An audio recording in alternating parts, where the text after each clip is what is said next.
ప్రభునామానికి స్తోత్రాలు. ఈ ప్రత్యేకమైన ప్రార్థన కూటానికి కూడి వచ్చిన మీ అందరికీ నా హృదయపూర్వకమైన వందనాలు. అందరూ బాగున్నారండి?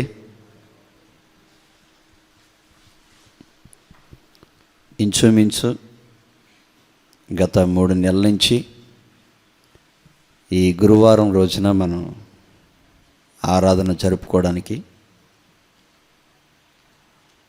పరిస్థితుల ప్రభావాన్ని బట్టి జరపలేకపోయాం.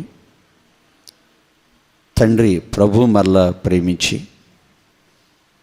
మళ్ళా ప్రతి గురువారం ఇలాగా జరుపుకోవడానికి దేవుడు మహాకృప చూపారు.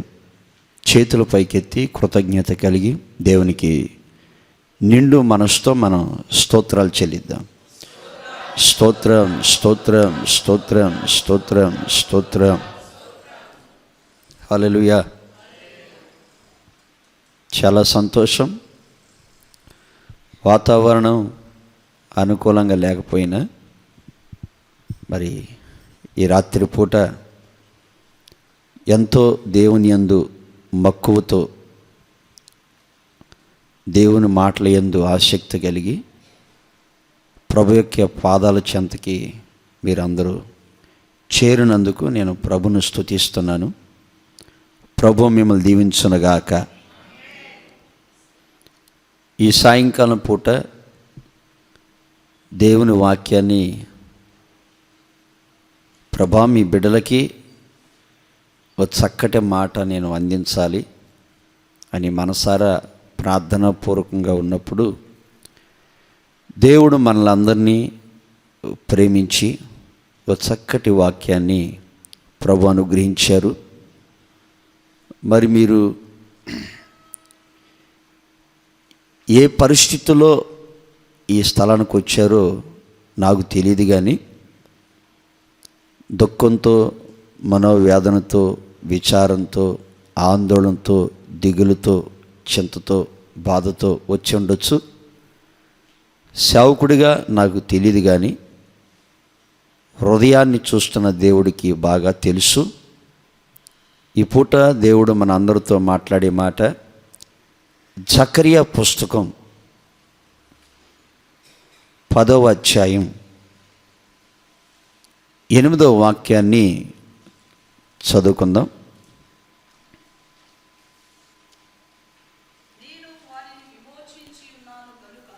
నేను వారిని విమోచించి ఉన్నాను గనుక వారిని వేలవేసి పిలిచి సమకూర్చెదను. మునుపు విస్తరించినట్లు వారు విస్తరిస్తారు. చప్పట్లు కొట్టి ప్రభునామని మహింపండి. ప్రవక్త అయిన జకరియా ద్వారాగా దేవుడు ఇశ్రాయేలు ప్రజల్లో ఉన్న యోధా వారితోనూ ఎఫ్రాయిములతోనూ దేవుడు మనస్సారా వాళ్ళతో మాట్లాడుతున్నారు. వాళ్ళందరూ కూడా చెదిరిపోయారండి. శత్రువుల చేతిలో పట్టబడ్డారు. మనశ్శాంతి లేకుండా పోయింది, సంతోషం లేకుండా పోయింది, సమాధానం లేకుండా పోయింది, ఆరోగ్యం లేకుండా పోయింది. అన్ని విషయాలు వాళ్ళు సిరి సంపదలు కలిగిన ఎఫ్రాయిమీలు, యోధావారు బహు నష్టపోయి శత్రువుల చేతులు ఉన్నారు. దేవుడు వారి అక్కర్లను, వారి యొక్క ఆవేదనను, వారి దుఃఖాన్ని చూచిన దేవుడు అంటున్నాడు, నేను వారిని విమోచించి ఉన్నాను, మునుపు వారు విస్తరించినట్లుగా మరలా వారు విస్తరింపచేస్తాను అని ఒక చక్కటి మాట దేవుడు అక్కడ మాట్లాడుతూ ఉన్నారు. ఇక్కడ మనమంతా ఎవరు అంటే తండ్రి యొక్కయు కుమారుని యొక్కయు పరిశుద్ధాత్మ నామములో బాప్తిసం పొంది, అనగా జన్మ కర్మ పాపాల నిమిత్తమై యేసుక్రీస్తు యొక్క రక్తంలో కడగబడిన వారు దేవుని ద్వారాగా విమోచించబడిన ప్రజలు. ఆమేన్. దేవుని ద్వారాగా పాపంలోంచి బయటకు వచ్చిన వారు. దేవుడు మాట్లాడుతున్నారు, మునుపు వారు విస్తరించినట్లుగా నేను వారిని విస్తరింప చేస్తాను. ఆమేన్. ఎవరిని గురించి? ఎఫ్రాయిము యొక్క సంతతి గురించి, యోధా యొక్క గోత్రాన్ని గురించి దేవుడు అక్కడ వాళ్ళ గురించి, వాళ్ళ గోత్రాలను ఎత్తిపెట్టి మరి దేవుడు సెలవిస్తున్నాడు.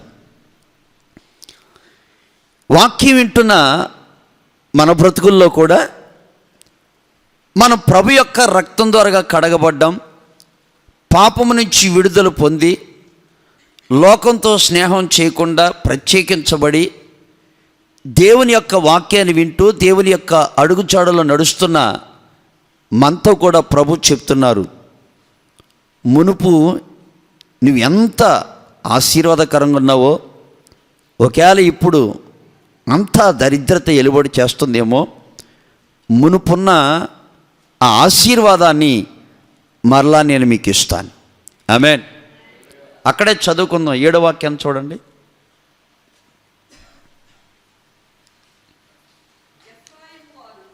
ఎఫ్రాయిము వారు బలాఢ్యులు వంటి వారు అగుదురు, ద్రాక్షారస పానము చేయవారు సంతోషించినట్లుగా వారి మనస్సులో యోధావారు ఎఫ్రాయిములు సంతోషిస్తారు,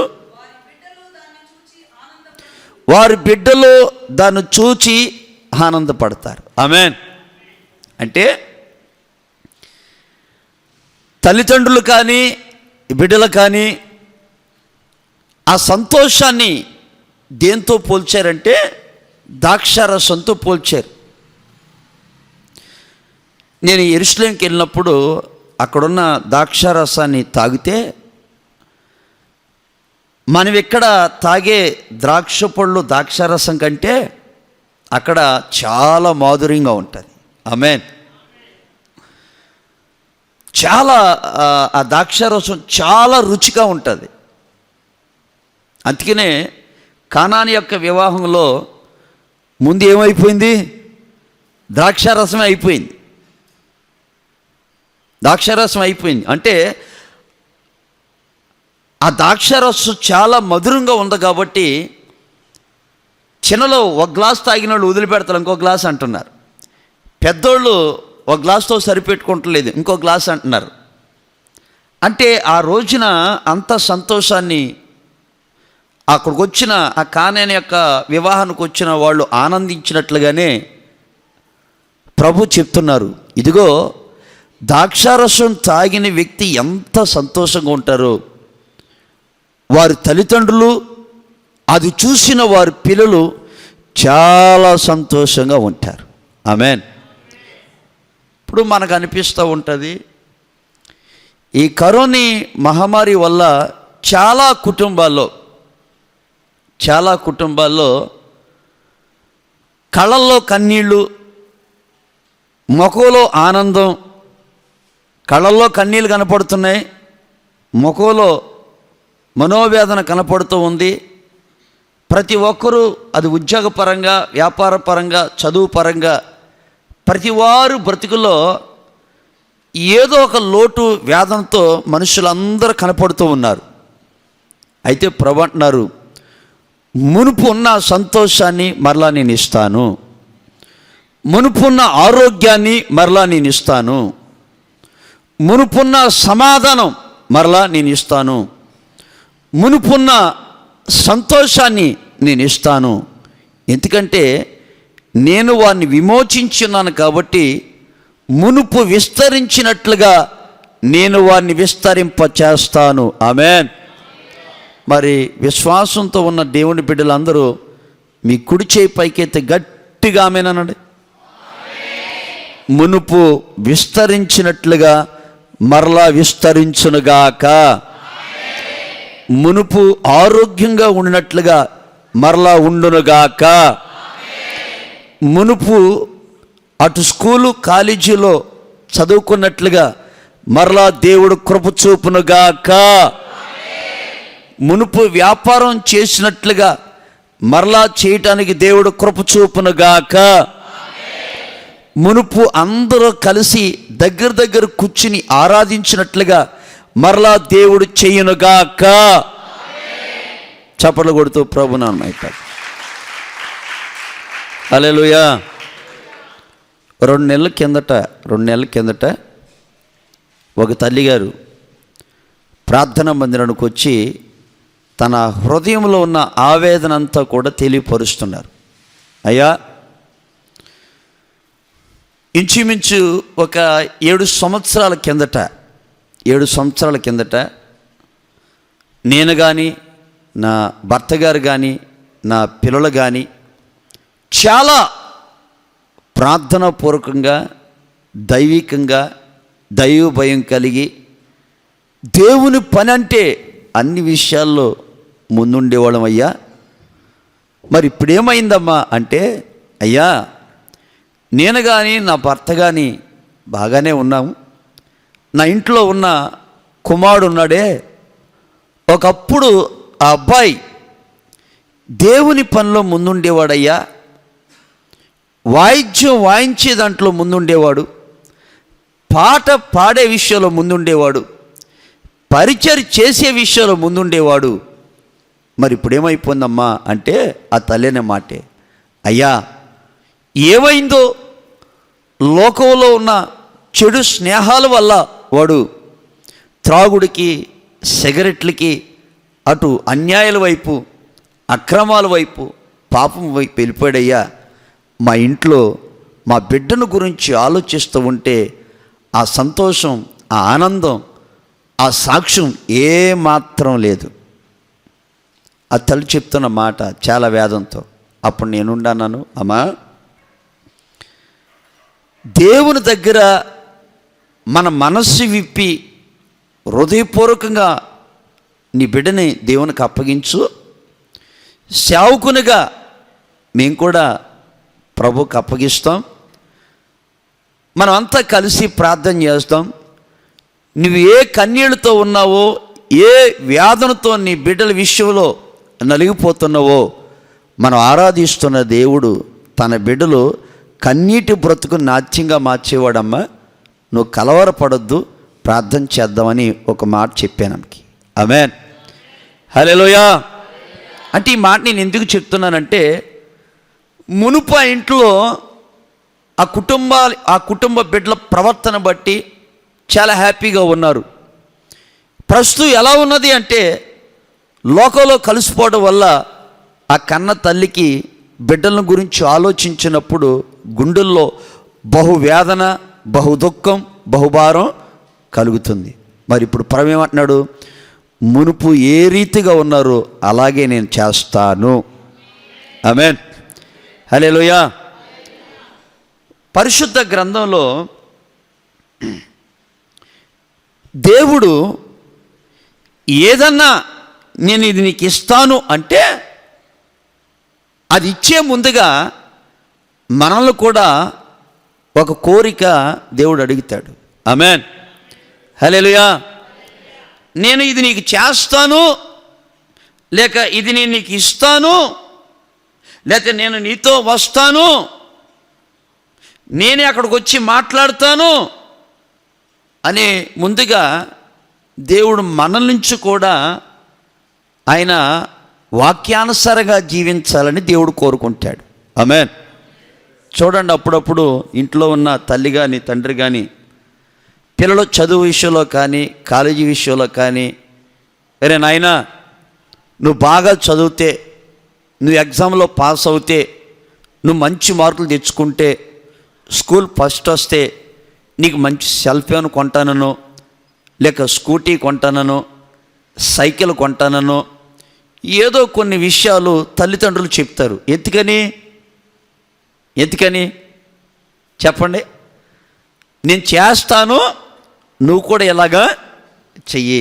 నీకు అన్ని ఏది కావాలంటే అది నేను చేస్తాను, నాకు ఇష్టానుసారంగా నువ్వు నడుచుకో, నీకేది కావాలో అవన్నీ చూసుకుంటాను, నువ్వు దాని గురించి ఆలోచించొద్దు, కానీ నా మనసుకు నచ్చినట్లుగా నీ జీవితం నీ బ్రతుకు నడిస్తే ఒక తల్లిగా ఒక తండ్రిగా నీకు ఏది చేయాలో సర్వము సమకూర్చి పెడతానని తల్లి తండ్రి, మరి శరీర సంబంధులైన మనుషుల్లోనే తల్లిదండ్రుల్లోనే తమ బిడ్డల పట్ల ఈ మమకారం ఈ ఆలోచన ఉంటే, ఆయన సృష్టికర్త నిన్ను నన్ను పరలోకంలోంచి దిగివచ్చి ఆయన రక్తం ద్వారా విమోచించిన పరలోకపు తండ్రి ఆయన. కాబట్టి మన పట్ల ఎన్నో ఆలోచనలు, ఎన్నో ప్రణాళికలు, ఎన్నో ఉద్దేశాలు, మన స్థితిగతులు ఉన్నతమైన స్థితిలో 10 మందికి పెట్టే స్థితిలో 10 మంది మధ్యలో సంతోషకరంగా నడుస్తూ సాక్షులుగా బ్రతికేటట్లుగా దేవుడు చేటుకు శక్తి కలిగినవాడు. ఆమేన్. మరి ఆ దేవుడిచ్చే ఆశీర్వాదానికి మన బ్రతుకులు కూడా తగినట్టుగానే ఉండాలి. ఆమేన్. అప్పుడప్పుడు అంటాం, కొడుకును బాగా చదివించారనుకో, మంచి ఉద్యోగం చేస్తున్నాడు అనుకో, ఏమండి ఆ ఇంట్లో ఉన్న తల్లి తండ్రి, నా కుమారుడు ఉద్యోగానికి నా కుమారుడు గుణానికి తగినట్లుగానే నా ఇంట్లోకి నాకు కోడలో రావాలి. ఎంత కోరిక ఇది. ఆమేన్. హల్లెలూయా. ఏమండి అవునా కదా? ఒకవేళ కూతురుంటే, కూతురు బాగా చదివితే మంచి ఉద్యోగం వస్తే ఆ ఇంట్లో ఉన్న తల్లిదండ్రులు కూడా నా కూతురికి తగ్గట్టుగానే ఏ మాత్రం డౌన్లో ఉండకూడదు, హెచ్చులో ఉన్న పర్వాలా. ఆమేన్. ఇలా ఉంటుంది. మరి దేవుని యొక్క మనసులో ఉన్న ఆశ కూడా బైబిల్ గ్రంథంలో ఒక్కొక్క మాట 3 విషయాలు ధ్యానం చేసుకుందాం. ఆమేన్. ఒక చక్కటి మాట ఎగ్జాంపుల్ చూసుకుని మలాకీ పుస్తకం 3వ అధ్యాయం 4వ వాక్యం.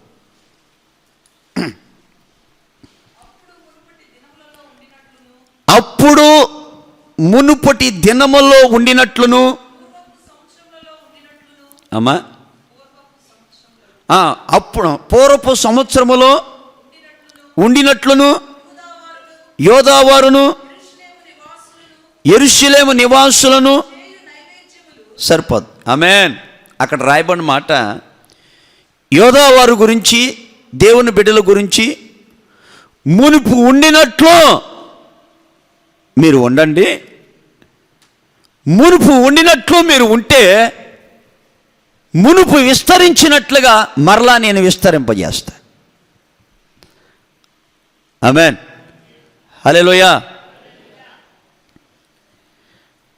3 విషయాలు ఈ రాత్రి ధ్యానం చేసుకుందాం మనం. ఒక రోజున సౌలు తండ్రి పిలిచి, నాయనా మన గాడిదలు తప్పిపోయినాయి, పనివాడిని తీసుకెళ్ళి వెతకమన్నాడండి. సౌలు పనివాడిని తీసుకుని ఆ చుట్టుపక్కల ప్రాంతానికి వెళ్ళాడు. ఎక్కడా గాడిదలు దొరకలా. పనివాడు అంటాడు, అయ్యా ఇక్కడ దగ్గరలోనే దైవజనుడు ఉన్నాడు, మరి మనం ఆయన దగ్గరికి వెళ్తే మన గాడిదలు ఎక్కడున్నాయో ఆయన ద్వారాగా తెలుస్తుంది, తెలియపరుస్తారైనా మనం చక్కగా ఆ గాడిదలు తీసుకుని ఏ సమస్య లేకుండా ప్రశాంతంగా మరలా మన ఇంటికి వెళ్ళిపోదాం అయ్యగారు అనగానే ఇద్దరు కలిసి మొత్తం మీద ఆ ఊరిలోకి వెళ్ళారు. ఆ ఊరిలోకి వెళ్ళిన తర్వాత ఎవరో ఉంటారు కదండి, పురుషులో లేకపోతే స్త్రీలో, అమ్మా ఇక్కడ దైవజనుడు ఒక ఆయన ఉన్నాడంట, ఆయన గురించి ఒక చిన్న పని మీద మేము వచ్చాం, కొంచెం ఆయన అడ్రస్ ఎక్కడో చెప్తే మేము ఆయన దగ్గరికి వెళ్తాం అని అన్నారు. చక్కటి మాట అంటారు. అక్కడున్న వ్యక్తులు ఓ చక్కటి మాట మాట్లాడతారు. 1 శామ్యూయల్ 9వ అధ్యాయం 13వ వాక్యం.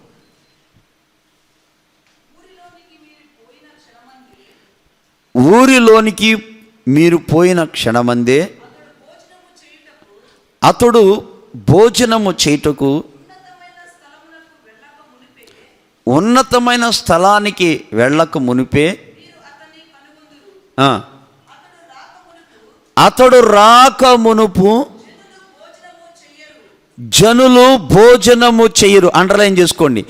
అతడు రాక మునుపు జనులు భోజనము చెయ్యరు.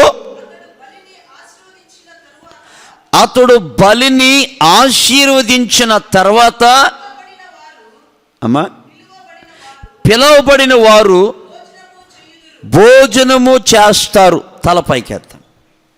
దేవుడేమన్నారు? మునుపు విస్తరించినట్లుగా నేను సంతోషమైన, ఆరోగ్యమైన, సమాధానమైన, ఆశీర్వాదమైన విస్తరింపజేస్తాను. మునుపు ఆత్మీయ జీవితంలో ఎంత దృఢంగా, బలంగా, స్థిరంగా ఉన్నారో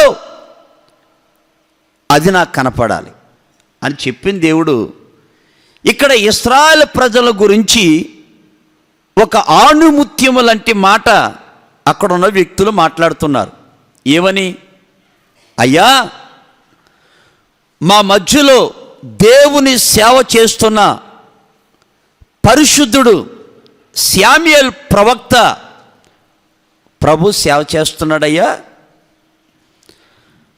ఆయన వచ్చి ఆయన రాకమునుపు ఎవరు కూడా భోజనము చేయరు. ఒకవేళ ఇంట్లో పుట్టినరోజే కావచ్చు, ఏదైనా ఒక విశేష కార్యక్రమే కావచ్చు, ఒకవేళ ఇంటికి బంధువులే రావచ్చు, ఒక విలువైన కార్యమే జరగవచ్చు. అయితే అక్కడున్న ప్రజలంట వారు పొయ్యిలు వెలిగించుకుని వంట చేసుకుని అన్నీ రెడీగా పెట్టుకుంటారు. ఒకవేళ ఆ ఇంట్లో ఉన్న పొరపాటున భర్త కానీ కొంచెం నాకు ఆకలి అవుతుంది అన్నం పెట్టు అనో, ఆ ఇంట్లో ఉన్న కొడుకు నాకు ఆకలి అవుతుంది అన్నం పెట్టు అనో, ఆ ఇంట్లో ఉన్న కూతురు నాకు ఆకలి అవుతుంది అన్నం పెట్టు అని అనుంటే వాళ్ళు అనే మాట, అమ్మా ఒక 2-3 నిమిషాల్లో వచ్చేస్తాడు కదా దైవజనుడు, మనం బాగుండాలనే కదా, మనం క్షేమంగా ఉండాలనే కదా, ఆ పరలోకపు దేవుని యొక్క ఆశీర్వాదం మనం పొందుకోవాలనే కదా.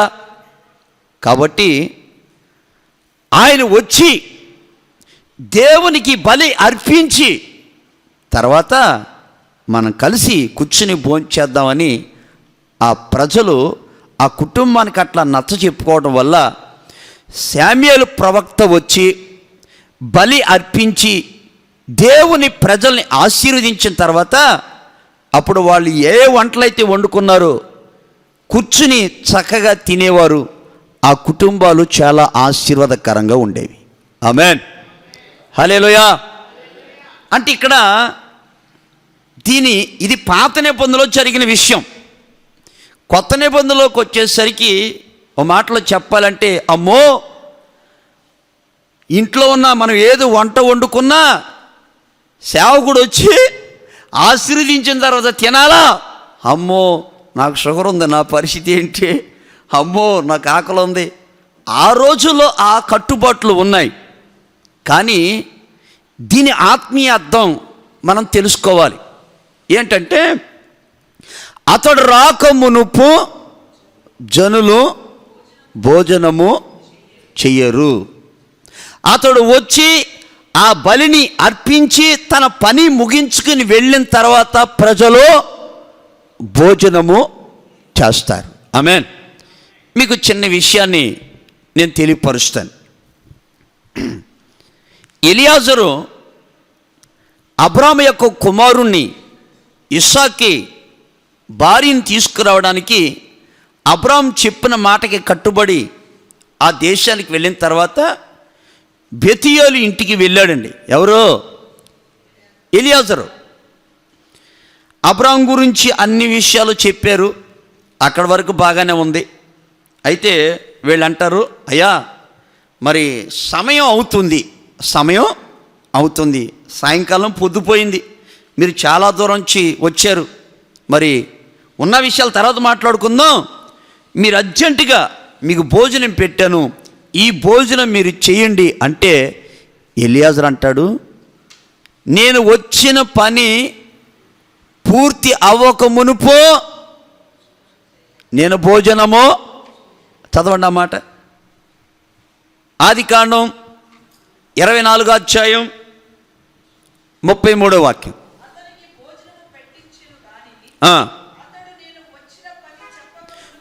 అతడు నేను వచ్చిన పని చెప్పక మునుపు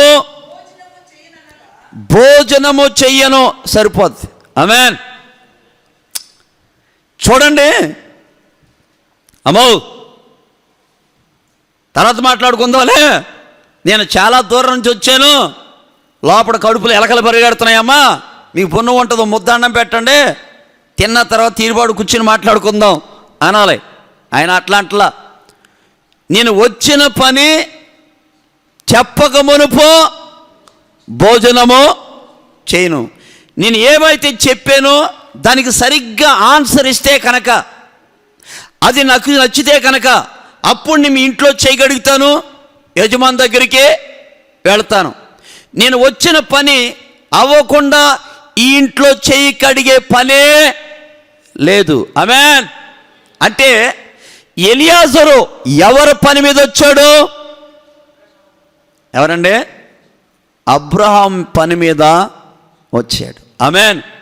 అందుకనే అబ్రహాము గారు ఎలియాజరు విషయంలో, నా ఇంటి పెద్ద దాసుడు, నా ఆస్తికి అంతటి మీద అతనే అధికారిగా పెట్టేశాడు.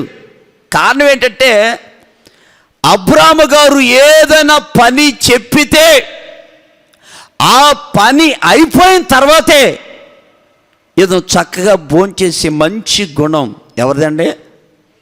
ఎలియాజర్ది. ఆమేన్. అంటే దీని అర్థం ఏంటి?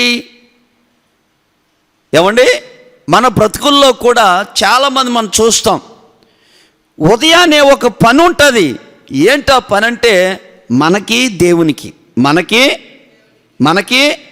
దేవునికి, మనకి మనుషులకు కాదు, మనకి దేవునికి. అంటే ఉదయం తెల్లారగట్ల లెగిసి మనం ఎవరు పని చేయాలి? ఎవరు పని చేయాలండి? ఎవరు పని చేయాలి?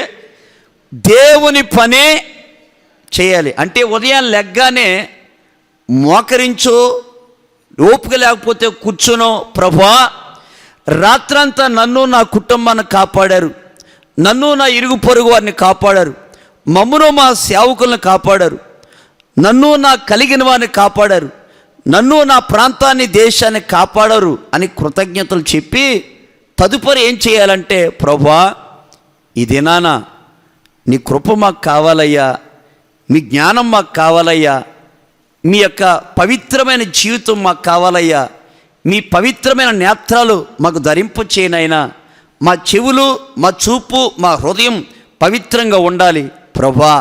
చాలామంది నశించిపోతున్నారయ్యా, పాపోలో శాపోలో అక్రమాలో, వాళ్ళందరినీ కూడా మీ రక్తంలో కడగండి అయ్యా, నీ బిడ్డలుగా మార్చండి నాయన, కరోనా మహమ్మారి చేతులను చిడిపించండి అయ్యా, రాజకీయ వ్యక్తులకు రక్షణ కలగచేయండి అయ్యా, మా గ్రామాన్ని, పట్టణాన్ని, రాష్ట్రాన్ని, జిల్లాని, భారతదేశాన్ని మీ చేతులకు అప్పగిస్తున్నాం, మీరు కాపాడండి అని యేసు నామములో ప్రార్థన చేస్తున్నాం తండ్రి.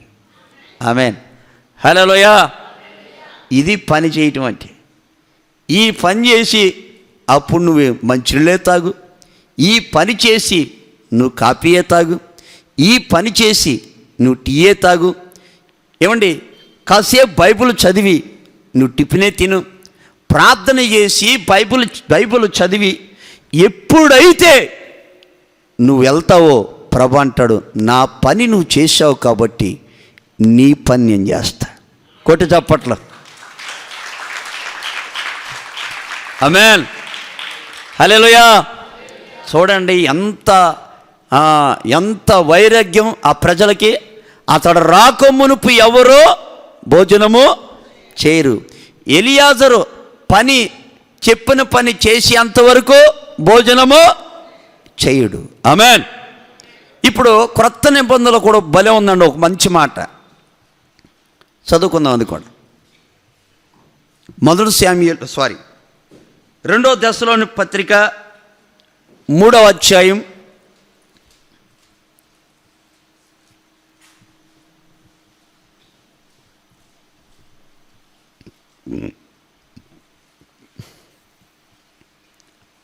2 దశలోని పత్రిక 3వ అధ్యాయం 10 నుంచి 12వ వాక్యం వరకు చదవండి. మరియు మేము మీ యొద్ద ఉన్నప్పుడు ఎవడైనను పని చెయ్యనొల్లని ఎడల వాడు భోజనము చెయ్యకూడదని మీకు ఆజ్ఞాపించితిని కదా. మీలో కొందరు ఏ పని చేయక పరుల జోలికి పోవచ్చు అక్రముగా నడుచుకొనుచున్నారని వినుచున్నాము. అట్టివారు నెమ్మదిగా పని చేయుచు సొంతముగా సంపాదించుకున్న ఆహారమును భుజింపవలనని మన ప్రభు అయిన యేసుక్రీస్తు పేరట వారిని ఆజ్ఞపూర్వకంగా హెచ్చరిస్తూ ఉన్నాం. కొడదామా చప్పట్లో. దెస్సలోనికలో ఉన్న సంఘస్థులంట కొంతమంది ఏ పని చేయరంట. ఏంటంటే అంటే తినటం తిరగటం, తినటం తిరగటం, తినటం తిరగటం, పీక దాకా తిని ఆ ఇంటి సంగతులు ఈ ఇంటి సంగతులు, ఆ యొక్క సంగతులు ఈ యొక్క సంగతులు, ఆ అన్ని సంగతులు ఈ అన్ని సంగతులు, పరుల జోలికి వెళ్ళి కుటుంబాలు పాడు చేస్తారంట. అందుకనే ఏ పని చేయకుండా ఎవడు భోజనమో చేయకూడదు. ఆమేన్. ఏ పని చేయకుండా. చూడండి, ఇంట్లో నా పిల్లలు ఉన్నారు. నా బంగారమా, నా బంగారమా, బంగారమా, బంగారమా, నీ హోంవర్క్ కూడా నేనే చేస్తాను బంగారమా, నువ్వు కూర్చో. ఏంటంటే పిల్లలు చేసే పనులు పిల్లల చేత చేయించాలి, పెద్దోళ్ళు చేసే పనులు పెద్దోళ్ళు చేయాలి. ఆమేన్. చూడండి, ఒక రోజున ఇస్సాకు వయసు ఇంచుమించు 12-13 సంవత్సరాల వయసు. అబ్రాహాము దగ్గర పనివాళ్ళు ఉన్నారు, గాడిదలు ఉన్నాయి. మోరియా కొండ మీద ఇస్సాకుని బలి అర్పించమన్నాడు తండ్రి అయిన దేవుడు. ఈ గాడిదలు, పనివారు, ఇస్సాకు, అబ్రాహాము గారు మొత్తం వెళ్ళారండి. అలా కొండ ఉంది. ఆడికి వచ్చిన తర్వాత పనులతో చెప్తున్నాడు, మీరు తిరిగి వెనక్కి వెళ్ళిపోండి, నేను నా కొడుకు ఆ కొండెక్కి దేవునికి బలి అర్పించి తిరిగి వస్తామని. అయితే కట్టెల మోపు ఉంది. ఏ మోపు? ఒక మనిషిని కాల్చే కట్టెల మోపు. వయసు ఎంత? 12, 13, 14 సంవత్సరాలు. చూడండి, మన కుటుంబాల్లో ఈ 12, 13, 14 సంవత్సరాల పిల్లలకి ఎవరు కూడా బాధ్యతలు అప్పగించరు. చిన్నపిల్లోళ్ళే, ఈడేం చేస్తాడులే, చిన్నపిల్లోళ్ళు ఈడికి ఎందుకులే, ఇంకడికి టైం ఉందలే, మొక్కగా ఉన్నది వంగకపోతే మ్రానయ్యాక వంగదు. కట్టెల మోపు ఇస్సాకు నెత్తి మీద పెట్టాడండి.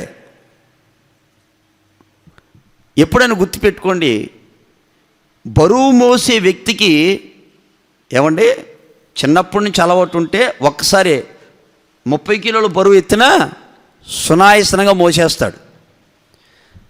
సడన్గా ఒకసారి ఆ కట్టెల మోపు అబ్రాము ఇస్సాకు తల మీద పెట్టలా. అట్లా పెట్టుంటే అమ్మా అమ్మో నాను నేను మొయ్యలేను, నా వల్ల కాదు. ఎందుకని?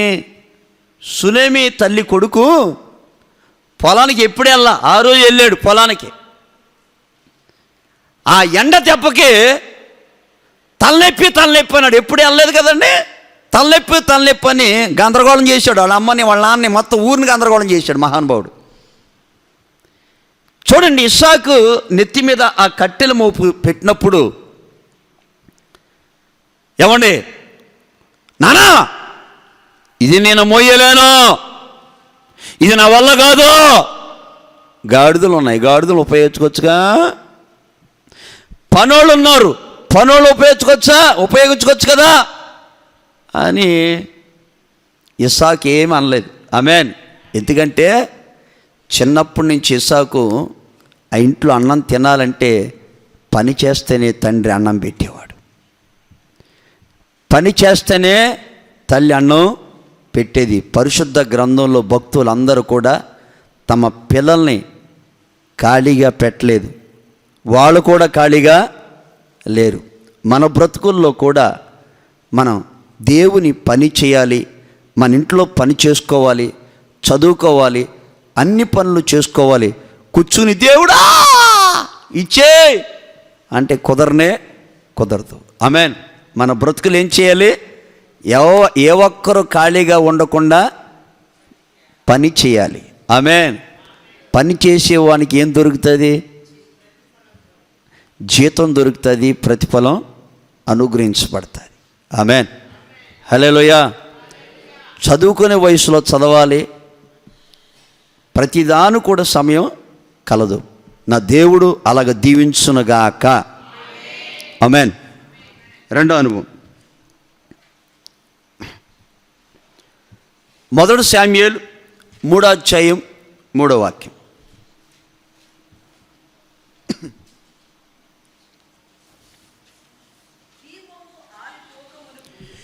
దీపము ఆరిపోక మునుపు సమూయేలు దేవుని మందసమున్న యెహోవా మందిరములో పడుకొని ఉండగా యెహోవా సమూయేలుని పిలిచెను. సరిపోదు, తలపైకెత్త. సమూయేలు చిన్నపిల్లోడు. అప్పటికి దేవుని స్వరాన్ని సమూయేలు ఎప్పుడు కూడా వినలేదండి. దీపం ఆరిపోక మునుపు సమూయేలు దేవుని సన్నిధిలో పడుకొని నిద్రపోయాడు. ఆమేన్. అంటే దీని అర్థం ఏంటంటే, సమూయేలుకున్న ఆత్మీయ జీవితం మునుపు దేవుని సన్నిధిలో ఉన్నాడు, పెద్దవాడైన తర్వాత కూడా దేవుని సన్నిధిలోనే ఉన్నాడు. ఆమేన్. అంటే చిన్నప్పుడు దేవుని సన్నిధిలోనే ఉన్నాడు, పెద్దోడయ్యా కూడా దేవుని సన్నిధిలోనే ఉన్నాడు. చిన్నతనంలో ఏ విధమైన ఆత్మీయత ఉందో, పెద్దవాడయ్యాక యవనకాలం గడిచిన తర్వాత వృద్ధాప్యంలో కూడా ఆత్మీయ స్థితి మరింత మెరుగుపడుతుందే కానీ ఎక్కడ కూడా తన జీవితంలో పొడ అనేది చూపించట్లే. ఆమేన్. తన వ్యక్తిగత జీవితంలో, తన ఆత్మీయ జీవితంలో. ఆమేన్. అంటే ఇందులో మనం నేర్చుకోవాల్సింది ఏంటంటే, మనమంతా కూడా మునుపు అంటే రక్షించబడిన దినాల్లో ఎక్కువగా మనం వాక్యం వినాలని, ప్రార్థన చేసుకోవాలని, పాట పాడాలని, బైబిల్ చదవాలని, పరిచర్య చేయాలని, దేవునితో గడపాలని ఈ మక్కువ చాలామందికి ఉంటుంది. ఆమేన్. హల్లెలూయా. చాలామందికి ఉంటుంది. అదే శామ్యూయేలు యొక్క జీవితంలో కనపడుతూ ఉంటుంది. ఆమేన్. ఒక రోజున ఇశ్రాయేలు ప్రజల మీదకి ఫిలిష్తీయులు వచ్చి పడ్డారు. ఫిలిష్తీయులు వచ్చారంటే దేవుని ప్రజలకు నెమ్మది లేకుండా చేస్తారు. వాళ్ళు చిన్న పెద్ద తారతమ్యం అనేది చూడరాళ్ళు, బహు టార్చర్ చేస్తూ ఉంటారు. దేవుని ప్రజల్ని ప్రశాంతంగా బ్రతకనివ్వరు. ఊరిలో పడుతున్నారు, ఎలాగా మిడతల దండు వలె పడతారు. ఈ విషయాన్ని కొంతమంది విని శామ్యూయేలు ప్రవక్త దగ్గరకు వస్తారు. ఆమేన్. హల్లెలూయా. వాళ్ళు చెప్పే విషయాలు, వాళ్ళ శత్రువుల గురించి చెప్పే విషయాలు శామ్యూయేలు విని, అమ్మో వచ్చేస్తున్నారా, ఇప్పుడు మనం అంతా ఏం చేయాలి అని ఈయన కలవరపడలేదు, వాళ్ళనే కలవరపరచలా. ఈయన దిగులు పడలేదు, వాళ్ళు దిగులు పడేట్లుగా చేయలే. ఈయన భయపడలేదు, వారు భయపడేట్లుగా శామ్యూయేలు ప్రవక్త నడుచుకోలేదు. ఆయన అంటున్న మాట, ఇదిగో నేను దేవుని సన్నిధిలో మీ కొరకు ప్రార్థన చేస్తాను, మీరు కూడా దేవుని సన్నిధిలో ఉపవాసం ఉండి ప్రార్థన చేయండి. శత్రువులు ఎలాగ వచ్చారో అలాగే వాళ్ళు వెనక్కి తిరిగి వెళ్ళిపోతారు. కొడదామా చెప్పండి. ఆమేన్, హల్లెలూయా. ఏమండి, ఒక తల్లి చాలా రోజుల నుంచి విపరీతమైన కడుపు నొప్పితో బాధపడుతుంది. ఇంచుమించు ఒక 20 రోజుల నుంచి బాధపడుతుంటే తన స్నేహితురాలు ఇంచుమించు ఒక 5-6 నెలల నుంచి కొంచెం ఫోన్ లేనట్టుంది. ఆ స్నేహితురాలు ఫోన్ చేశారు, ఈ అక్క ఎత్తారు. ఎలా ఉన్నావు అంటే బాగా ముందు వచ్చే మాట ఏంది, నేను బాగానే ఉన్నాను, మీరు కూడా బాగానే ఉన్నారా, అవి ఉంటాయి. తర్వాత వచ్చే లావాదేవీలన్నీ బయటకు వస్తాయి, అవునా కదా.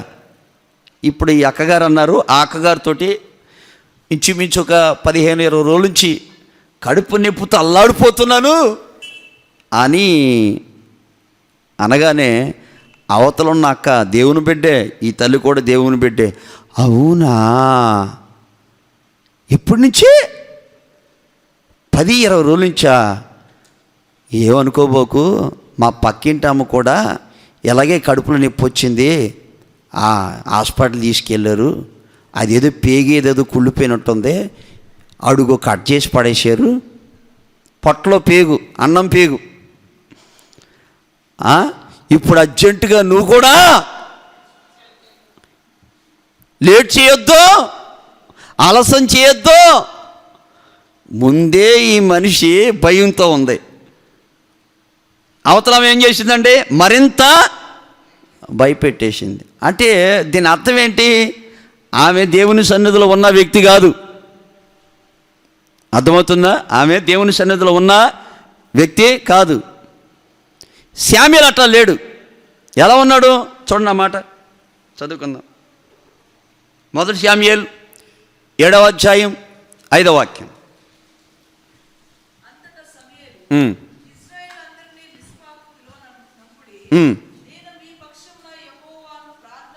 నేను మీ పక్షాన యెహోవాకి ప్రార్థన చేస్తాను. సరిపోదు. ఆమేన్. ఆయన అంటున్న మాట, శత్రుల విషయమై ఇశ్రాయేలు ప్రజలు వస్తే నేను మునుపుటు దేవుని సన్నిధిలో ఉన్నట్లుగా ఇప్పుడు కూడా దేవుని సన్నిధిలో ఉన్నాను, మీ పక్షాన దేవుని సన్నిధిలో నేను ప్రార్థన చేస్తాను. ఆమేన్.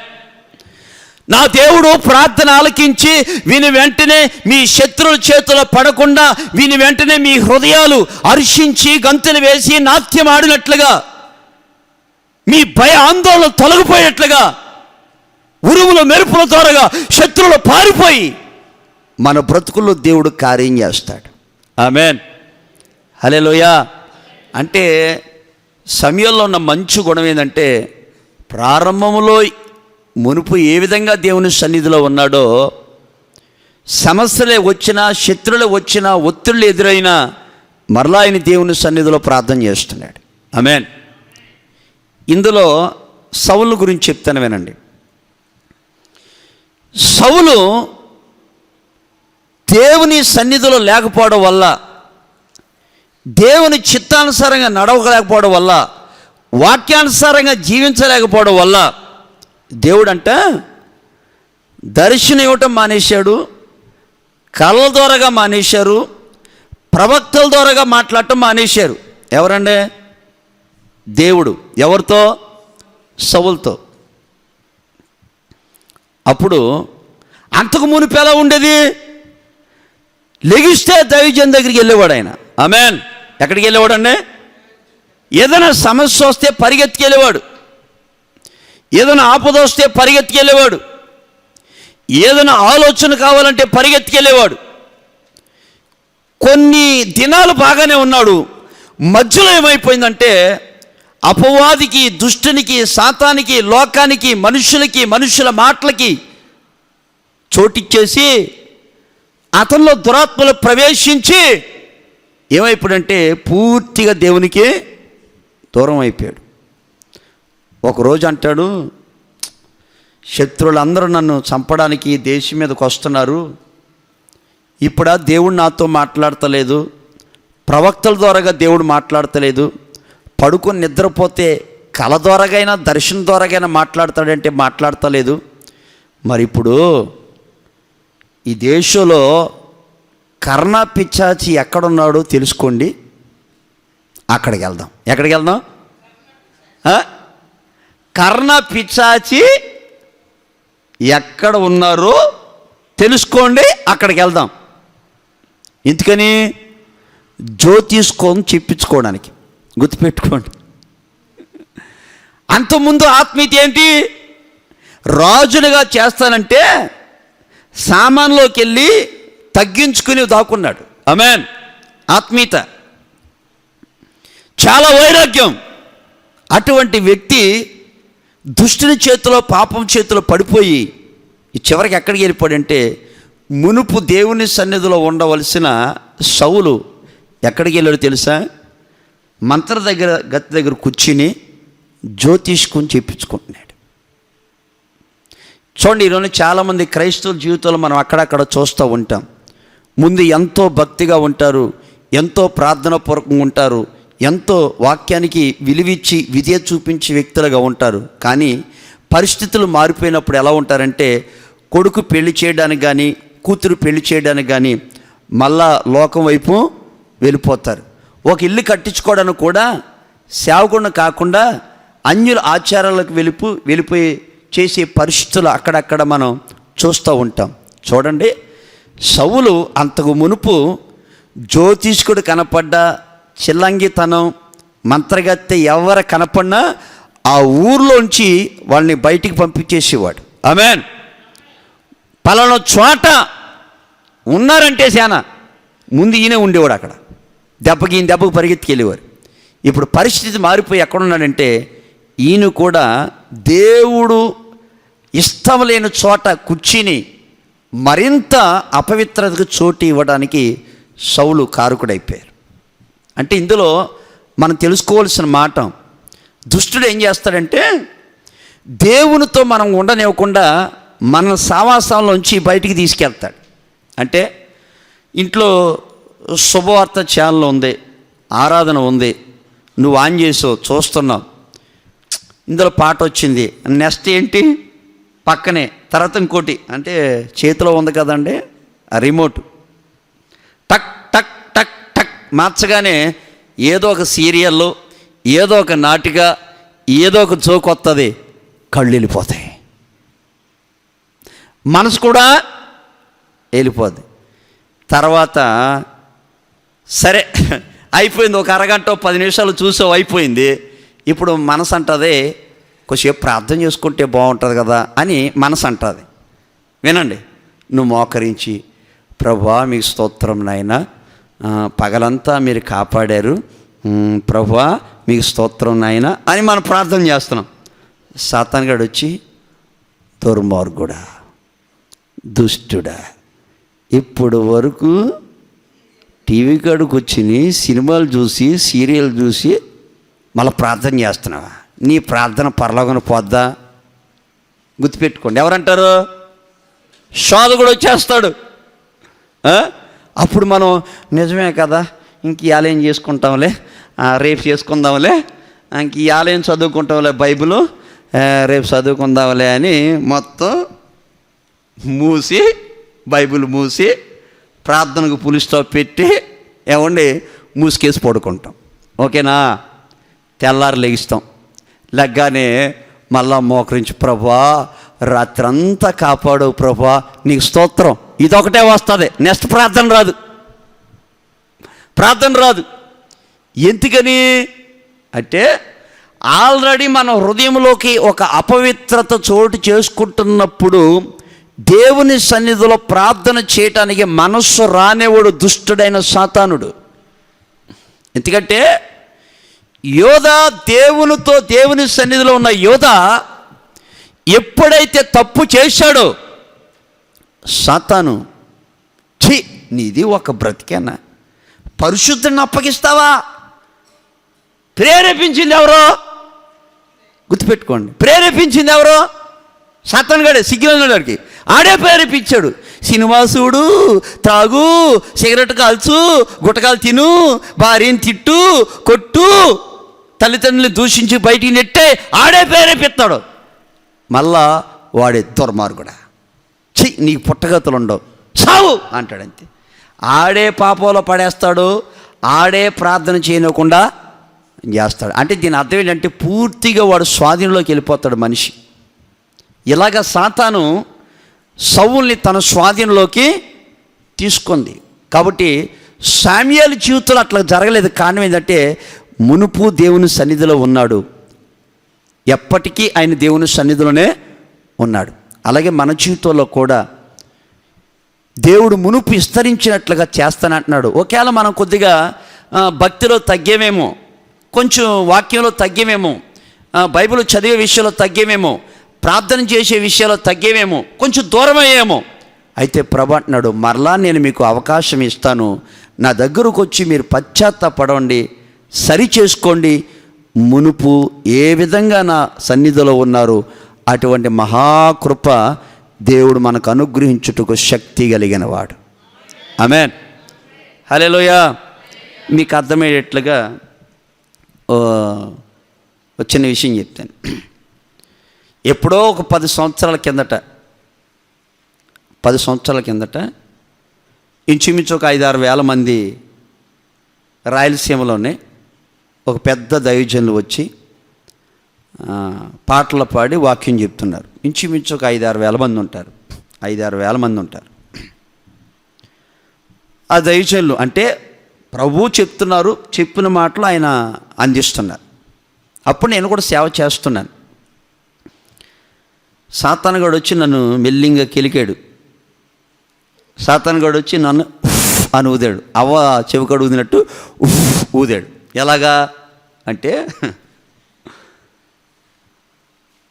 ఏందా వాక్యం, 5,000 మంది ప్రజలు వస్తే అవే చెప్పే మాటలు నన్ను గనక ఎక్కించుంటే జనాలందరూ తృప్తిపరిచేస్తా అని నేను అనకూడదు. దుష్టుడైన అంటే కొంచెం ఎక్కడో ఉందో నాకు, ఆ గర్వం ఎక్కడో ఉన్నది నాకు, అది వాడు చూసి టక్కని వచ్చేసి నా మనసులో అటువంటి ప్రేరేపణ కలగజేశాడు. ఎవరో నేను అనొచ్చా మాట? అసలు ఆ సేవకుని గురించి అనొచ్చా? సరే అనేసాను, కూటమైపోయింది, మందిరానికి వెళ్ళిపోయాను. దీని గురించి నేను వదిలేసా, పట్టించుకోలే. సరే ఆదివారం శనివారం అంతా ఉపవాసం ఉండి ఒక చక్కటి వర్తమానం తయారు చేసుకుని ఆదివారం సంగమా దేవుడు మనల్ని ప్రేమించి ఒక చక్కటి వర్తమానం ఇచ్చాడు, పరిశుద్ధ గ్రంథం తెరవండి అని ఆ మాట చదివిచ్చానే కానీ సబ్జెక్ట్ ఏమి గుర్తుకు రావట్లా, దేవుని ఆత్మ సహాయం ఏమీ రావట్లా. చెవట్లు పట్టేస్తున్నాయి. చదివిచ్చి మరో మాట రావట్లా. దేవుని బిడ్డలు అందరూ మా పాస్టర్ గారికి ఏమైంది, నాకు కూడా ఏంటి ప్రభా నన్ను వదిలిపెట్టేసావా, నన్ను వాడుకుంటలేదా, ఏమైపోయింది ప్రభా అని మనసులో అనుకుంటుంటే ఆ దైవజనుల గురించి అన్నానే అది గుర్తుకొచ్చింది. ఆమేన్, అది గుర్తుకొచ్చింది. అంటే ఆ గర్వం ఏంటంటే నాలో ఉంది కాబట్టి అక్కడ వాడబట్టడానికి నాకు దేవుని సన్నిధి దూరం అయిపోయింది. నేను చెప్పే మాట మీకు అర్థమవుతుందా? ఎప్పుడైతే ఈ విషయాన్ని సంఘంతో నేను పంచుకొని ఇట్లా జరిగింది, మీరందరూ కలిసి ప్రార్థన చేయండి, నేను కూడా ప్రార్థన చేస్తానని మోకరించి ఏడ్చి ప్రార్థన చేస్తే అప్పుడు మరలా కృపనిచ్చి దేవుడు నన్ను వాడుకున్నారు. కొడదామా చప్పట్లు? అంటే చూడండి, దేవుని సన్నిధిలో ఉన్న ఆ వ్యత్యాసానికి దేవుని సన్నిధికి దూరం అయితే వచ్చే ఆ దుష్టుని ఆలోచనకి మన బ్రతుకులో ముందుకు వెళ్లకుండా దుష్టుడైన సాతాను లేనిపోయిన సమస్యలన్నీ కలగచేసి తిన్నా వంట పట్టదు, పడుకున్న నిద్ర పట్టదు, మనసుకు నెమ్మది లేకుండా అయిపోద్ది. కాబట్టి మనం ఎప్పుడు కూడా దేవుని సన్నిధిలో కూర్చోవడానికే, దేవుని సన్నిధిలో ప్రార్థించడానికే, దేవుని సన్నిధిలో వాక్యం వినడానికే, దేవుని సన్నిధిలో గడపడానికే మనం సమయం ఎక్కువగా కేటాయించునుగాక. చప్పట్లు కొట్టి ప్రభు నామమున ఆమేన్. హల్లెలూయా.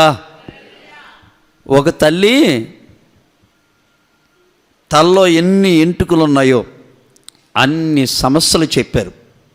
అప్పుడు నేను అన్నాను, అక్క మీరు ఇన్ని సమస్యలు చెప్తున్నారు కదా, ఏమనుకోవద్దు, మరి ఏమన్నా ఉదయం ప్రార్థన చేస్తారా అని అంటే, ఎంత పని పాస్టర్ గారు, ప్రార్థన చేయకపోవడం ఏంటి? ఉదయం చేస్తా, మధ్యాహ్నం చేస్తా, సాయంత్రం చేస్తా. అప్పుడు నేను అన్నాను, ఎంతసేపు చేస్తారమ్మా అంటే, ఉదయాన్ని ఒక 2 నిమిషాలు, మధ్యాహ్నం ఒక 3 నిమిషాలు, సాయంత్రం ఒక 5 నిమిషాలు. అంటే ఈ తల్లి టీ తాగినంతసేపు, టిఫిన్ తిన్నంతసేపు, భోజనం చేసినంతసేపు కూడా లేదు. పేరుకు మాత్రం ఎక్కడున్నారు? దేవుని సన్నిధిలోనే ఉన్నారు. ఆమేన్. అలాగే మన బ్రతుకులు ఉండకుండా ఉండునుగాక. మన బ్రతుకులు ఎలా ఉండాలి?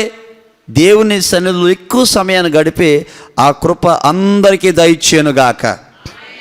ఆమేన్. తర్వాత 3వ విషయం, హెబ్రీ పత్రిక 11వ అధ్యాయం 5వ వాక్యాన్ని చదువుకుందాం. విశ్వాసాన్ని బట్టి ఆనోకు మరణము చూడకుండా ఉండినట్లు కొనుపోబడెను. అతడు కొనుపోబడక మునుపు దేవునికి ఇష్టుడై ఉండెనని సాక్ష్యము పొందెను. కాగా దేవుడు అతన్ని కొనిపోయెను గనుక అతడు కనబడలేదు. విశ్వాసము లేకుండా దేవునికి ఇష్టులై ఉండట అసాధ్యము. ఎవరు ఇస్తాను? మీ తలలో పైకెత్తండి. ఆనోకును గురించి పరిశుద్ధుడైన పౌలు గారు పరిశుద్ధాత్మ చేత నింపబడి ఆనోకును గురించి ఒక సాక్ష్యాన్ని అక్కడ మనతో పంచుకుంటున్నారు. ఆనోకు మరణము చూడకుండా పరలోకానికి వెళ్ళిపోయాడు. ఆమేన్. ఎలాగో చెప్తాను వినండి. ఆనోకు 60 సంవత్సరాల పాటు, అంటే పుట్టిన కాడి నుంచి పెళ్లి చేసుకొని ఒక కొడుకును కని 60 సంవత్సరాల పాటు కుటుంబంతో నడిచారు. దేవునితో కాదు, కుటుంబంతో నడిచారు. మొత్తం మీద దేవుణ్ణి తెలుసుకుని దేవుణ్ణి అంగీకరించారు. సొంత రక్షకునిగా ఆయనే దేవుడని ఆనోకు అంగీకరించి తన భార్యతో పిల్లలతో మరలా తన దేవుణ్ణి సొంత రక్షణగా అంగీకరించి 300 సంవత్సరాలు దేవునితో నడిచాడు. ఆమేన్. మొదట 300 ఏముంటుంది అక్కడ, 365 సంవత్సరాలు. ఆమేన్. ముందు 65 సంవత్సరాలు భార్యతోనూ బిడ్డలతో నడిచాడు ఆయన. ఎవరో? ఆనోకు. తర్వాత 300 సంవత్సరాలు దేవుని తన సొంత రక్షకునిగా అంగీకరించి దేవునితో నడిచాడు. ముందు 65 సంవత్సరాలు తను కుటుంబంతోనూ ఫ్యామిలీతో నడిచాడు. దేవుణ్ణి అంగీకరించిన తర్వాత 300 సంవత్సరాలు దేవునితో నడిచాడు. ఆమేన్. ఎన్ని సంవత్సరాలండి? అంటే ఈ 300 సంవత్సరాలు ఒకేలా డబ్బులే కావాలన్నా, ధాన్యమే కావాలన్నా, వస్త్రాలే కావాలన్నా, పిల్లలకి ఏదన్నా కావాలంటే ప్రతి దానికి భార్యతో అనేవాడు, నువ్వు ఆధారపడొద్దు, మనం ప్రార్థన చేస్తున్నాం కదా, దేవుడు మనకిస్తాడు. కొడుకు ఏదన్నా అంటే, ఏంటి నానా ఏంటి నాన్న చదువుకుంటున్నాను, ఏమి లేదు నాన్న, ఏంటి నాన్న ఈ పరిస్థితి ఏంటి నాన్న అంటే కొడుకుతో అనేవాడు, నాన్న కంగారు పడొద్దు, దేవుడి మీద విశ్వాసం పెట్టుకో, నేను కూడా విశ్వాసంతో ఉంటాను, దేవుడు చేస్తాడు. ఆమేన్. ఒకవేళ ఎవరైనా గొడవ పడతాకు వచ్చినా ఇంట్లో నా భార్యతో పిల్లలతో వాళ్ళతో గొడవ పడొద్దు, మనం ప్రార్థన చేద్దాం, దేవుడే వాళ్ళకి మనకి సమాధాన పరుస్తాడని ప్రతి విషయంలో ఆనోకు తన రక్తములో జీర్ణించుకుపోయింది. ఏంటో తెలుసా? విశ్వాస జీవితం. ఏ జీవితం? విశ్వాస జీవితం. అంటే ఆ విశ్వాస జీవితం ఎవరిలో ఉందంటే అతడు మరణము కొనిపోక మునుపు దేవునికి ఇష్టమైన జీవితాన్ని జీవించాడు. ఆమేన్. అంటే ఈ భూమి మీద మనం ఎలా ఉండాలంటే మనలో విశ్వాసం ఉండాలి. ఏముండాలి అంటే కొంతమందికి ఇప్పుడు ఉండదు, మునుపున్న విశ్వాసం ఇప్పుడు ఉండదు. చూడండి, మోషే గారి జీవితంలో ఒక చిన్న ఎగ్జాంపుల్ చెప్తే, యో కర్ర కింద పడేసా, పాము అయిందా లేదా? అవునండి అయిపోయిందండి. 10 అద్భుతాలు జరిగినాయి. ఎర్ర సముద్రం అడ్డుగా వచ్చింది. దేవుడు అన్నారు మౌనంగా ఉండమని. కర్ర చాపగానే 2 పాయలు అయిపోయింది. అద్భుతం జరిగిందా లేదా? జరిగిందా లేదా? ఒక రోజున వాళ్ళకి మాంసం కావాలి. ఏం కావాలి? మాంసం కావాలి. అప్పుడు దేవుడు అంటాడు, ప్రభా వీళ్ళందరూ నేను కన్నానా ప్రభా, వీళ్ళకి బట్టలు కావాలంట, చికెన్ కావాలంట, మటన్ కావాలంట, అయ్యో నీకు దండం పెడతాను, వీళ్ళు నాకు ఎందుకు అప్పగించో? ఈ 5 మంది పిల్లలు ఏంటి, ఈ 10 మంది పిల్లలు ఏంటి, ఈ భార్య ఏంటి, ఈ భర్త ఏంటి, ఈ సంసార బ్రతికేంటి, అయ్యా నన్ను చంపేయ్ అని అంటా ఉంటుంటే ఆ మాటలు ఎందుకు వచ్చినాయి? ఆ మునుపున్న విశ్వాసం మోషేలో ఏమైపోయిందండి? తగ్గుతూ వచ్చింది, తగ్గుతూ వచ్చింది. ఏలియా పైనుంచి అగ్ని దిగి 50 మందిని దహించి వేయనుగాక అంటే దిగింది. ఒక స్త్రీ ఓ మాట అంది, తెల్లారేసరికి నీ మెడ మీద తలకాయ లేకుండా చేస్తానంది. ఈయనకున్న విశ్వాసం పోయి ఊరు వదిలిపెట్టి అరణ్యంలోకి వెళ్ళిపోయి, దేవుడా నన్ను చంపే అన్నాడు. మునుపున్న విశ్వాసం ఏలియాలో కనపడతలే. ఆమేన్. దేవుని బిడ్డని మన బ్రతుకుల్లో కూడా మనకొచ్చే శ్రమలకి, మనకొచ్చే అవమానాలకి, మనకొచ్చే నిందలకి, మనకొచ్చే శోధనలకి పరిస్థితుల ప్రభావాన్ని బట్టి విశ్వాసం చల్లారిపోయే అవకాశాలు దుష్టుని ద్వారాగా కలిగితే. ఎవరి ద్వారా కలిగితే? ఎవరి ద్వారా కలిగితే? ఎందుకనంటే మనలో విశ్వాసాన్ని వాడు ఎత్తికి వెళ్ళిపోతే ఆటోమేటిక్గా మనం ఏమైపోతామంటే దేవుని యొక్క ఆశీర్వాదానికి దూరం అయిపోతాం.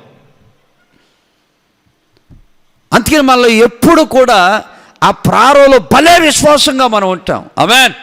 దేవుడు చూసుకుంటాడులే, దేవుడు ఎత్తాడులే, దేవుడు చూసుకుంటాడులే అని. ఆమేన్. హల్లెలూయా. ఇప్పుడు అది మాత్రం దేవుడు చూడాలని కోరుతున్నాడు. నాలో అది దేవుడు చూడాలని కోరుతున్నారు. ఇక్కడున్న అందరిలో కూడా దేవుడు చూడాలని కోరుతున్నారు. ఆమేన్. మునుపుటు ఉన్న విశ్వాసం మనలో ఉంటే ఇదిగో ఈ యొక్క పరిస్థితులన్నిటిలోంచి దేవుడు తప్పించి నీ అక్కర్లు, మన అవసరతలు అన్నీ కూడా దేవుడు తీర్చునుగాక. ఆమేన్. ఏం చేయాలి? మునుపు వాళ్ళు ఎలా ఉన్నారండి? పని చేయకుండా భోజనము చేయలేదు. మునుపు వాళ్ళు ఎలా ఉన్నారండి? దేవుని పని చేసిన తర్వాత, కష్టపడిన తర్వాత అది తిన్నారు, అది వంట పట్టింది. మన బ్రతుకులో అట్లా ఉండాలి. రెండో అనుభవం, మునుపు సమూయేలు దేవుని సన్నిధిలో ఉన్నాడు. పరిస్థితులు, శక్తులు వచ్చి మీద పడుతున్నా ఆయన దేవుని సన్నిధిలో ఉన్నాడు. దేవుడు ఆయనకి జయాన్ని ఇచ్చారు. సౌలు జీవితంలో మునుపు దేవుని సన్నిధిలో ఉన్నాడు. లోకంలోకి వెళ్ళిపోయి, లోక ఆచారాల్లోకి వెళ్ళిపోయి జీవితంలో సంతోషాన్ని, సమాధానాన్ని, ఆశీర్వాదం ఆయన పోగొట్టుకున్నాడు. మూడో అనుభవం, హానోకు ఎలా ఉన్నారండి? మునుపు ఈ లోకాన్ని వదిలిపెట్టి దేవుని దగ్గరికి వెళ్ళక మునుపు దేవునికి ఇష్టమైన జీవితం జీవించాడు, విశ్వాస జీవితం. ఆమేన్. మనం కూడా ప్రతి విషయంలో విశ్వాసం ఉంటే మన బ్రతుకుల్లో నీలో నాలో ఆవగింజంత విశ్వాసం ఉంటే సరిపోతుంది. ఆమేన్. యేసుప్రభు అంటారు, ఈ చెట్టుని సముద్రంలో పడు అంటే పడిపోద్ది అని. అలాగే మన బ్రతుకుల్లో కూడా ప్రతి క్షణం నా దేవుడున్నాడు, నాకు చేస్తాడు, నా దేవుడున్నాడు, నా బిడ్డలు భవిష్యత్తు బాగుంటుంది, నా దేవుడున్నాడు, నా కుటుంబాన్ని పోషిస్తాడు, నా దేవుడున్నాడు, నాకు చేతి పని ఆయన చూసుకుంటాడు అని ఒక విశ్వాసంతో మనం ముందుకు వెళ్ళిపోతే ప్రభు అంటాడు, నీలో ఆ మునుపటి పని ఇప్పుడు చూస్తున్నాను, నీలో ఆ ప్రారంభంలో ఉన్న దేవుని సన్నిధిని ఇప్పుడు చూస్తున్నాను, నీలో ఆ ప్రారంభంలో ఉన్న విశ్వాసాన్ని ఇప్పుడు చూస్తున్నాను, మునుపు విస్తరించినట్లుగా మరలా విస్తరింప చేస్తాను, నీవు ద్రాక్షారసం తాగి సంతోషించినట్లుగా అంత సంతోషాన్ని నీకును నీ బిడ్డలకిని నా ప్రభు అనుగ్రహించునుగాక. ఆమేన్. మీ కొరకు చిన్న ప్రార్థన చేస్తాం. ప్రార్థన. పరిశుద్ధుడా, జీవాధిపతి యేసయ్యా, మీ ఘనమైన శ్రేష్టమైన నామానికి స్తుతులు, స్తోత్రాలు, వందనాలు తండ్రి. గడిచిన గత కాలమంతా మీరు మాకు తోడై ఉన్నారు, కృపాక్షేమాలు మా వెంట ఉంచారు, స్తోత్రం చెల్లిస్తూ ఉన్నాను. గత 3 నెలలుగా నా తండ్రి ఈ సముదాయ భవనంలో ఆరాధన లేనప్పటికీ మీ కృపలో జ్ఞాపకం చేసుకొని ప్రభువా, ఇలాగ నా తండ్రి మొట్టమొదటిగా నాయన జరిగించడానికి కృప చూపించారు, స్తోత్రం చెల్లిస్తూ ఉన్నాం. ప్రభు ఆరాధన ప్రారంభం మొదలుకొని ముగించేంత వరకు మీ కృప సమృద్ధిగా తోడుగా ఉంచి జరిగించిన విధానం కొరకు స్తోత్రం చెల్లిస్తూ ఉన్నాం. సర్వశక్తిమంతుడా, మీ దాసులను ప్రభువా మీ పక్షము నిలబెట్టుకొని మీరు మాట్లాడుతూ వచ్చిన ప్రతి మాట కొరకై వందనాలు, స్తోత్రాలు, స్తోత్రాలు తండ్రి. ప్రభువా, ఎఫ్రాయిముల గురించి, యోధా వారిని గురించి ఒక ఉన్నతమైన శ్రేష్టమైన ప్రవచనాత్మకంగా మీరు మాట్లాడిన ప్రతి మాట కొరకై వందనాలు యేసయ్యా, స్తోత్రాలు. మిమ్మల్ని సమకూర్చి మునుపటి వలె విస్తరింప చేస్తాను అని ద్రాక్షారసము ద్వారా సంతోషించి యెహోవా ద్వారా ఉల్లసిస్తారు అని హృదయపూర్వకంగా ఉల్లసిస్తారు వాగ్దానం చేశారు. దేవా నీకు స్తోత్రాలు, వందనాలు.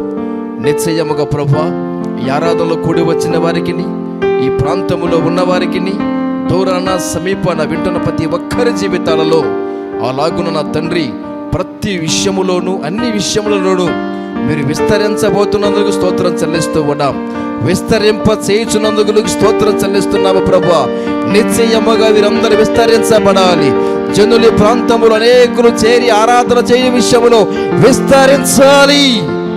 ప్రతి విషయములో ప్రభు అన్ని రంగాల బిడ్డలందరినీ విస్తరింప చేయండి. అలా విస్తరింప చేయాలి అంటే ఎలా ఉండాలో అని ప్రభువా స్పష్టంగా సూటిగా మీరు మాతో మాట్లాడే ప్రతి మాట కొరకు నిన్ను స్తుతిస్తున్నాము పరిశుద్ధుడా, స్తోత్రాలు.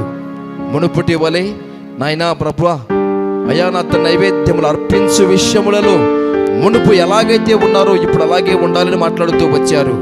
ఇదిగో నా తండ్రి, మీ సన్నిధిలో ప్రభువా మునుపు నాయన ఇశ్రాయేలులు అనేక ప్రజల్లో ప్రభువా మీ పని చేయకుండా, మీ దైవ సేవకులు రాకుండా, సమయాలు రాకుండా ప్రభువా భోజనము చేయరు అని మీరు మాట్లాడుతూ వచ్చారు. దేవ స్తోత్రాలు.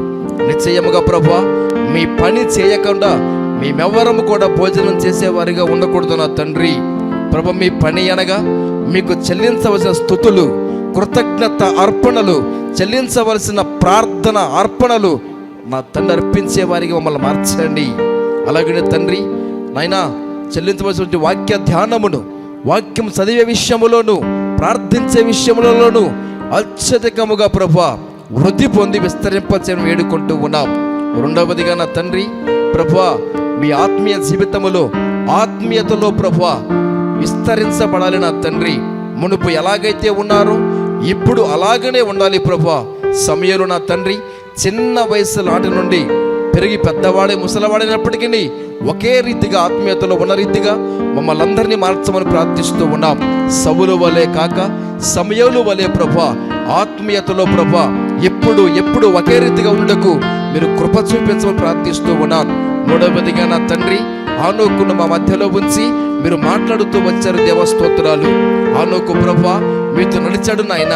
అయ్యా నా తండ్రి మీతో నడిచాడు గనుక మరణము చూడకుండా కొనిపోబడిన ప్రభువా, అంతకు ముందు మీకు ఇష్టడు అని అయా సాక్ష్యముల రీతిగా మమ్మల్ని అందరినీ కూడా నా తండ్రి విశ్వాసములు సన్నగిల్లక, విశ్వాసములో పడిపోక, విశ్వాసములో దిగజారక మీరు మాకు ఉన్నారు అని, మీరు మాతో ఉన్నారు అని, సమస్త జరిగింప చేస్తారు అని ఒక ప్రగాఢమైన విశ్వాసముతో, ఉన్నతమైన విశ్వాసముతో మమ్మల్ని అందరిని విస్తరింపచేయమని వేడుకుంటూ ఉన్నాం. ప్రతి ఒక్కరిని అలాగ విశ్వాస వీరులుగా, ప్రార్థన యోధులుగా, పరిశుద్ధ వీరులుగా మీరు మార్చమని వేడుకుంటూ ఉన్నాం.